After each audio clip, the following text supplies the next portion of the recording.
Greetings, everyone. I am Pete Pardo from Sea of Tranquility. Welcome to pick and day number 17 of my favorite 31 lead vocalists in a band or a solo career who also regularly play an instrument, doing double duty, singing and playing, good singing, great playing.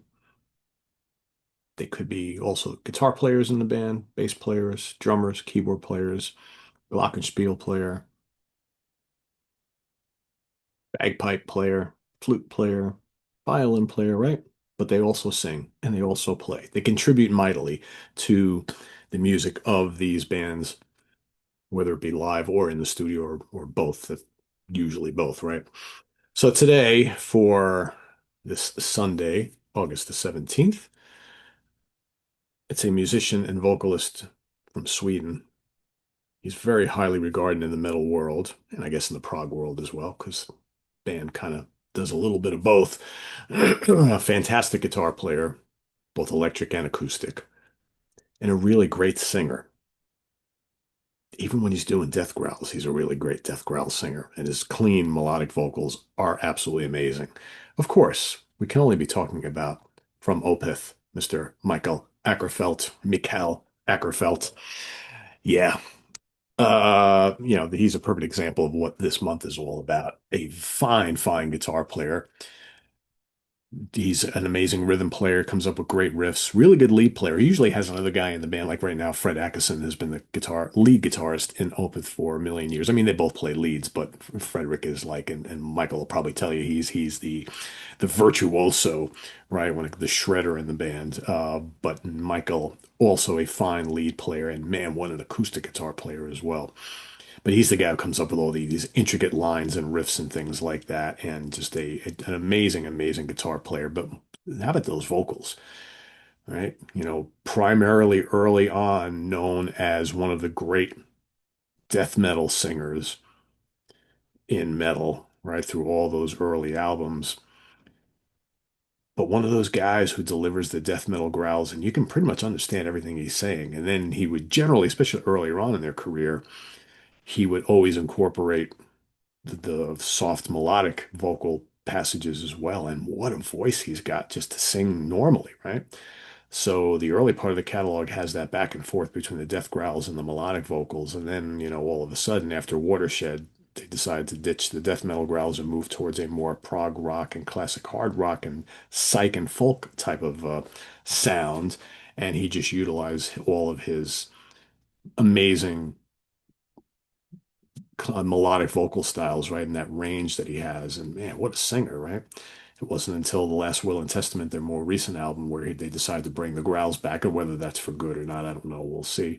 But he still has it there as well. So yeah, Mr. Ackerfeld is my pick for today. But let's talk about the albums, right? My three favorite albums featuring both guitar playing and amazing vocals. Kind of hard because you can pick any of them. You really can pick any of them. So I just decided, two of them are top favorites of mine for sure, and one I think just really contains probably his best singing overall. Well, how can you not pick Blackwater Park? Can't just not pick it, right? Someone is buzzing me here. Very strange. Sounds like someone's doing a butt dial on Facebook. I'm going to ignore it. But you know what? Before I say that, let me because they may just go on and on and on. Anyway, Blackwater Park is a landmark album in like progressive extreme metal. It's one of the great albums of all time. Bear with me, folks, here. And it contains some of his best death metal growls. It's got amazing, amazing singing, and both on the extreme side and the melodic side, and just amazing, amazing.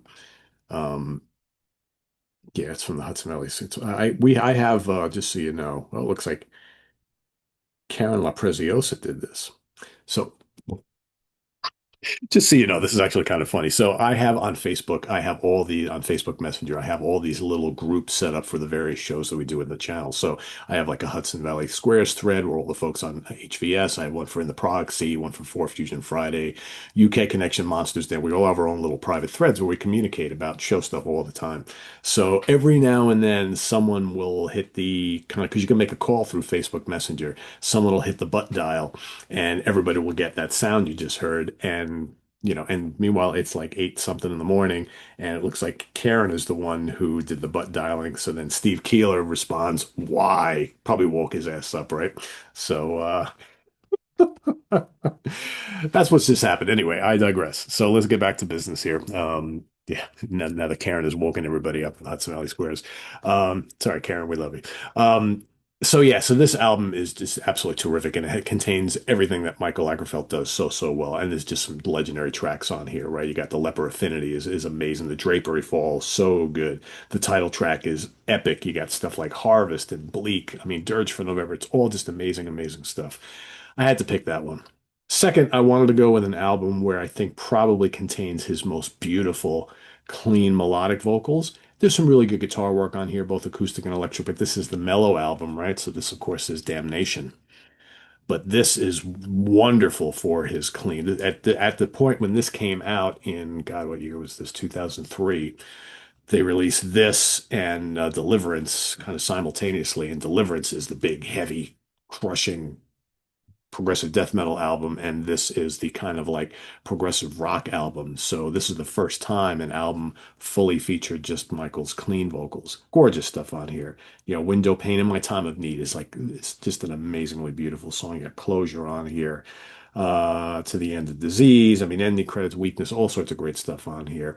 Death Whisper, Lullaby, just a gorgeous, gorgeous album from Opeth that again showcases his melodic vocals.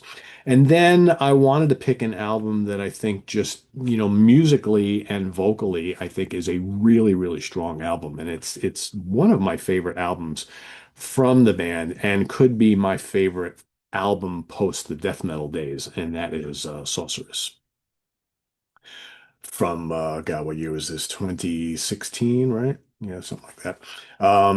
And this again, all clean vocals, but this is like a really wonderful kind of like blend of like psychedelic rock and folk rock and progressive rock and hard rock and a little bit of metal. There's like a little bit of everything on here. He's singing great. The playing from him and Frederick on here is just amazing.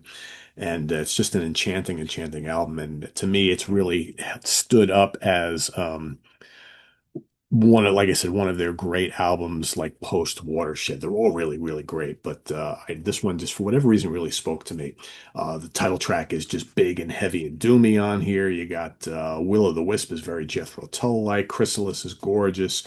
The Wildflowers, amazing song. You got Seventh Soldier and the Rockin' Strange Brew.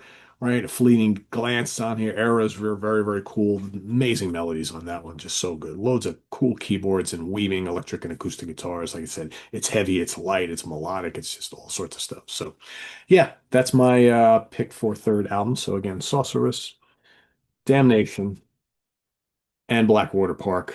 Man, I could if anybody wants to pick Still Life or Deliverance or um, you know, any of those Opeth albums, any of the more recent ones. I mean, they're all absolutely worthy. So there's no wrong answer here when it comes to the best representation of Michael Ackerfeld's vocal and guitar mastery. Right, they're all amazing, all amazing. Ghost Reveries. I mean, Ghost Reveries is an incredible album. Right, I thought about that. It's like so anyway, that's my pick for today. Let us know what you think of Mr. Ackerfeld down in the comments below, as well as your pick for today, day and pick number 17. And we'll see you tomorrow to start off the work week on the 18th in the morning. Don't touch that dial though. We've got ranking the albums of Wireless coming up in just a little bit. Don't miss this episode, folks. A really, really, really cool band, very obscure band from Canada. They have Canadian and Australian roots, right? Because a couple of guys in the band from an Australian band, and only 3 albums, but man, 3 really, really good albums and a band that should have been bigger. If you like early mid 70s hard rock, if you like kind of quirky early 80s hard rock, Again, I'm going to talk about all sorts of references I hear in the music, but they were friends with Rush. Geddy Lee produced their third album. They toured with Rush. They don't really sound like Rush, but there's elements of like Max Webster and early hard rock and Doobie Brothers and Grand Funk Railroad and all sorts of other stuff. Just great twin guitar harmonies and riffs and just cool songs. And yeah, it's just good rock band that should have been bigger, right? So I listened to these albums and I'm like, God, how did I never get into this band before? So one of those cool like later discoveries. There's so much like old music that is new to all of us on a regular basis, right? There's just so many bands that came out that were producing really good music that just never made the big time. So yeah, that's coming up in just a little bit. I apologize. I was hoping to get to the Carcass ranking today to give you a double shot, but that'll be next week.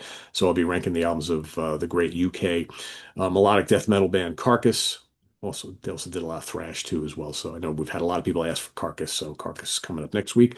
So tune into that, and we'll see you soon. I am Pete Pardo. Thanks for watching, everybody. Bye bye.